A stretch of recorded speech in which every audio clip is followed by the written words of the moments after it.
right, Sydelle, 1932, Brooklyn, New York. That's me. Let's go back. What do you remember when you were just a little girl? I remember moving to Texas when I was 7 years old. Okay. We had Texas roots going back to the late 1800s. My mother's uncle moved to Fort Worth. And my mother's sister settled in Fort Worth. So when I was 7, things were so bad in America at that time after the Depression. Right. We moved to Arlington, Texas. Now, your folks, what was your dad doing? He worked in the garment industry in New York, making about $30 a week, of which my mother would send money to Europe where her parents were. Wow. Yes. So we moved to Arlington, Texas in 1939, and it looked like gun smoke. The wooden sidewalks with the overhang, 5,000 people lived there. And we were the only Jews that came in. Yeah. They bought the grocery store in Arlington, Texas. Your folks did? Yes. Yeah, okay. We lasted 6 months there because the farmers were poorer than we were. They would come in and buy groceries on credit, but they were never able to pay their bills. And I remember going with my mother out to a farm to try to collect money. The farmhouse had holes in the walls, and pigs and chickens were walking through the house. And this is my mother, who was an immigrant from Russia with a Jewish accent. It was horrible. So we moved to Fort Worth for another year and a half and then went back to New York. Okay. And your dad stayed in the grocery business while you were in Fort Worth? Yes. Okay. So how did he decide to leave the garment business to go into the grocery business? Was there an opportunity there before he came down? Oh, some opportunity. My mother's sister lived in Fort Worth, and she went and scouted out and found this losing grocery store in Arlington.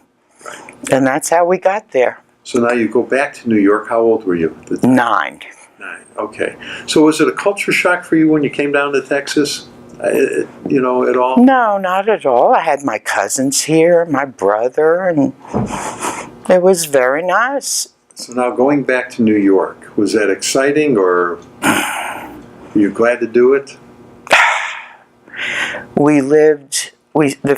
My mother and father, we had to split and go live at cousins and aunts and uncles because we had nothing. So they found a candy store after a few months and bought a candy store in Bedford-Stuyvesant. And we were in that store for 13 years. Okay. Your grandparents, tell me about them. Do you remember your grandfolks at all? I had one grandfather that I knew. That was my father's father. And he had come to America to make money to bring his family. And my grandmother was back in Russia, and she had a stroke one famous night when the Cossacks used to come through and kill the Jews. And she had a stroke in her 30s. And he finally brought her to America. And she even had a baby after she got here. Wow. So there were 6 of them. Yeah. And the only grandparent I knew was that grandfather, because my mother's parents never got out of Russia. Now, did they stay in contact with them, or, My mother used to write to her parents. She and her sister actually had made out papers to bring the parents here in the 1920s. And they were ready to come. And my grandfather decided you can't be religious in America. Or whatever other reason he had, They lived a life there like Fiddler on the Roof. Right. They lived in a little village, Right. And my grandmother and great-grandmother used to sit and roll cigarettes and sell cigarettes while he used to study the Talmud. And they never left, so he died a normal old age, and my grandmother got machine gunned to death by the Nazi killing squads. Oh, boy. Yes. We found this out after the war. One of the linesmen came from their town in 1947, and he played dead in the pit. And he came and found people from that village, which was in defiance. It's a movie about these two thugs, two brothers. They were gangsters in their little villages. And when the Nazis were coming for them, they ran into the forest and they brought people with them. And the people started coming from all directions. And I'll never forget, I was watching that movie in Fort Worth with my brother. And these people come into the forest and they were asked, "Where are you from?" And they said, "Haradish." I nearly fell out of the seat. That was my mother's hometown, Haradish in Russia. And these people survived in the forest. And that's how I found out about my grandmother. I put a plaque up here at the J. It's in the Holocaust Museum downtown with her name on it. So they just literally went into her town and would shoot people? Like every other town. I found out what these Nazi squads were. They actually drove from town to town. They made you dig a hole in the middle of the town, and then they machine gunned you. And what town was your grandmother in? Haradish in Belarus. Yes. So that's my grandparents. Now, your grandfather was lost too? No, he had died. He died before. He had a long life, yes. He died before, okay. Did your family have any other involvement in the States with World War II at all? I used to keep the honor roll in the window of the candy store. Anytime a young man was killed, I used to put a gold star next to his name. Yeah, I was like 9 years old, 10 years old. Now, did you work in the candy store then? Like an adult. I still have the pain in my legs. Yeah. Now, you said that you had it for 13 years. Yes. Your folks decide to sell it, retire? Why did they? No, they sold the store when they got me through college. Okay. Now, where did you go to high school? Samuel J. Tilden High School in Brooklyn. Okay. What was high school life like for you? It was migratory. It was out of my neighborhood. And I used to take a trolley car to school. And I didn't really make friends in the neighborhood because I didn't live there. I was bused. Right. Now, there's a lot of sports in Brooklyn and New York. Were you a fan at all of baseball or football back then when you were small? The Dodgers, I used to go to their doubleheaders in Ebbets Field. Do you remember some of the players? Oh, yeah, all of them. Not all of them, but a bunch of them. Yeah. Tell me some of the players that were playing back then. Well, was it Yogi Berra or was he on the Yankees? He was on the enemy. He was on the Yankees. See, I get them mixed up. Pee Wee Reese. He was always hitting the back wall. Yeah. Do you remember when Jackie Robinson came out and played? Bedford-Stuyvesant became a black neighborhood when the Second World War ended. I mean, everybody was poor in New York. And when the war came, everybody got jobs. The men went off to the service, and the women were the Rosy Riveters. And the neighborhood turned black. And Jackie Robinson lived a block away from our candy store. Wow. And when he would come home from a baseball game, the streets would fill up with hundreds of people. Wow. I never forgot that. Did he ever walk into your candy store? Not that I know of. Oh. He probably would have been mobbed to death. Yeah. Well, you should have run out there with candy for him. Did you ever see him up close, though? Well, yeah, I was part of the mob. Yeah. And after high school, did you go on to college or did you go to work? I went to college, to NYU. And because of my love of sports, I became a physical education teacher. Wow. And where did you teach? In the New York City school system. Wow. Yes. And how long did you do that? 5 years. Now, When did you meet your husband? I met him on toilet patrol in the school, Which means? which means the principal told me that twice a week I had to go downstairs and guard the toilet in this junior high I was in, okay? And I met the speech teacher who had an office next to the toilet, and she invited me to a party, and lo and behold, there was my future husband. Okay. And he became a doctor. Well, he was an intern at the time. Okay. Yes. Up in New York. And then you guys, when did you get married? In 1956. And so what brought you to Dallas? My Fort Worth family. We had all this family in Texas. He did not want to stay in New York. And I said, well, let's look at Texas. Since I have family there, my brother had gone to TCU and he was married. My parents had moved to Fort Worth after my brother got married. No, after I got married. They didn't desert me yet.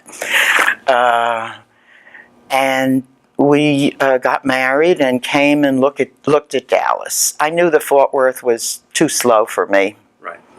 So you had almost all your family was down here. A lot, yes. Okay. Now his family was up in New York. Yes. So was there a resistance to you guys up and leaving? No, whatever the doctor's son did was just fine with them. Okay. So where did you settle in Dallas?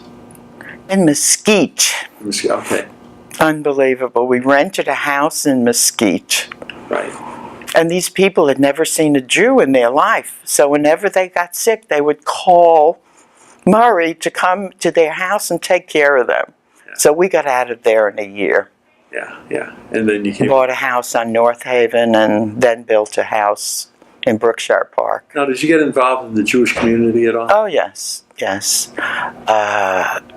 When we moved to North Haven Road, which is right up the block here, I joined National Council of Jewish Women and Pioneer Women to not just get involved, but to meet people. Your children, were they all born down here? No, my oldest daughter was born at Mount Sinai Hospital in New York. And how old was she when you guys came down? 8 months old. Oh, okay. So 8 months. So she doesn't remember New York at all? No, just when she went back to live there for a little. Yeah. And then my daughter, the second daughter, was born when we lived in Mesquite. And my son was born here when we were on North Haven Road. In Dallas, okay. Yes. What was the happiest time in your life? The happiest time in my life when I became a mother. Yeah. Yes. I should say when I got married, but basically it's when I became a mother. Right. Now, did you work at all, or were you a stay-at-home mom when the kids were coming? Oh, no, I was at home. Yeah. I was at home for 22 years, and then I became a stockbroker. Really? Yes. Tell me that story. This family came here from Washington, D.C., and he was a vice president for Bache & Company. I guess I used to talk business to him because he wanted to make me a stockbroker back in 1967. And I said, are you kidding? How could I do that? I have 3 little kids and their father is never home. There's no way. Well, later on in the 1980s, we went up to Washington to visit these friends, and he asked me again, and this time I jumped and got the job. Wow.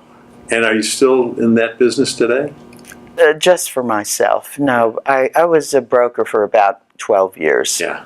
Somebody once asked me, I love this line, how did you go from being a gym teacher, with derision in her voice, to being a stockbroker? And I immediately said, oh, I just went from brawn to brains. That's great. Now that's a good I love that line. Yeah, that's a good comeback. So, as a stockbroker, what is the most unusual thing you might have seen? I basically left that first firm because there were some sleazy characters in the back room. And I just didn't like the atmosphere. Right. And actually, a few years later, the manager who I loved. He was such a smooth guy, neat guy. He was called up on bad business practices. Oh, wow. Yes. Yeah. And did you go to another firm then? Yes. And then where did you go? I was wooed by a headhunter, which I found very funny because I'd been in the business a year. But I didn't realize that headhunters made money if they got somebody in a job. Right. And they participated in their production. I didn't know any of that. I was so flattered. And this guy comes and places me, tells me Lehman Brothers. Yeah. Well, Lehman Brothers, if you're from New York, was the upper echelon of finance in the world. So I was quite honored to go with them. I was 49 years old. Yeah. When I became a stockbroker, I was 48. Wow. So that was the most exciting part of my life. Yeah. Now, coming from New York, theater stars all the time, going through that city. Do you ever remember seeing any big stars? Or?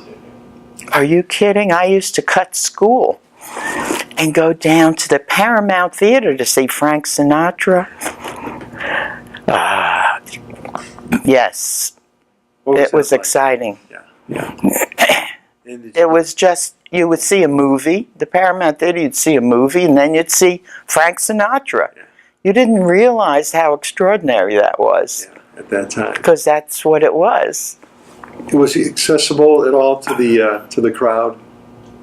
With the horses on the sidewalk? No, not very. So what was it that you did when you were a kid that you would have just died if your parents found out? What did I have time to do? I came home from school and went behind the counter and worked. I was very visible. We used to smoke. How old were you? About 9 or 10. Yeah. And then what happened when you got caught? I don't remember getting caught. You just gave it up, I hope? I did. Yeah. I did. I had the candy store. I had access to the cigarettes. Yeah. In your lifetime, did an invention ever come along that you just said, how did we ever get along without that?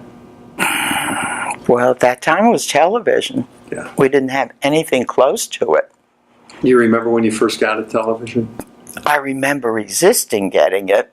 I was in college at the time, and I saw some of the stupid shows that were on, and I really didn't feel that we should be sitting there watching this stuff. You weren't fascinated at all about the concept of television? I was. That did fascinate me. Like iPhones fascinate me, and tablets. All of that fascinates me. Yeah. But I don't participate in every one of them. Now, in your lifetime, you've lived through so many momentous occasions. You were born in difficult times of the Depression that you talked about. There was World War II. Told us about your grandparents, your grandmother. President Kennedy assassination, Vietnam War, the turbulent 60s in general. Something good, the moon landing for the first time in 69, of course, the tragedy of 9/11. Was there something on the national scene that came along that really had an impact on you? I would say the Second World War was the worst because everybody was involved. It wasn't as if you just got in the Vietnam War because you weren't a college student.